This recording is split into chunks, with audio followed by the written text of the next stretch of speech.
Diabetes capital of వరల్డ్గా ఇండియాను అభివర్ణిస్తుంటారు. మధుమేహ వ్యాధి రోగులు దేశవ్యాప్తంగా కోట్లాది మంది ఉన్నారు. ఒబిసిటీ వ్యాధిగ్రస్తులు కూడా పెద్ద సంఖ్యలోనే ఉన్నారు. ఊబకాయం, టైప్ 2 డయాబెటీస్తో బాధపడుతున్న వారికి ఇప్పుడు భారీ ఊరట దక్కింది. నిజానికి ఇది వారికి శుభవార్తేనని చెప్పొచ్చు.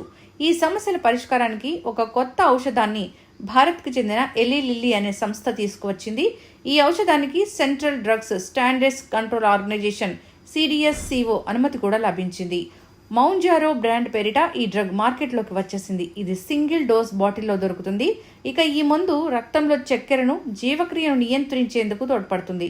అంతేకాదు బరువు తగ్గడానికి, డయాబెటీస్ను అదుపులో ఉంచడానికి కూడా సహాయపడుతుంది. ఈ మందు తీసుకున్న వారిలో మంచి ఫలితాలు కనిపించాయని పలు అధ్యయనాలు కూడా చెప్పాయి. ఊబకాయం, డయాబెటీస్ సమస్యలను తగ్గించేందుకు తాము కట్టుబడి ఉన్నట్లు ఎలీ లిల్లీ సంస్థ తెలిపింది. అయితే ఇది అంత తక్కువ ఖర్చులో అయితే రాదు, కొంచెం భరించక తప్పదు. ఇక డయాబెటీస్, ఊబకాయం తగ్గించే మందు మౌంజరో 2.5 మిల్లీగ్రాముల ధర 3,500 ఉంటుంది. ఇక 5 గ్రాముల మౌంజరో ధర 4,375 రూపాయలుగా ఉంటుంది. వారానికి ఒకసారి ఇంజెక్షన్ రూపంలో దీనిని తీసుకోవాల్సి ఉంటుందని సదరు సంస్థ వెల్లడించింది. ఇక ఈ లెక్కన నెలకు చికిత్స కోసం కనీసం 14 నుంచి 17,500 రూపాయల వరకు ఖర్చు చేయాల్సి ఉంటుంది.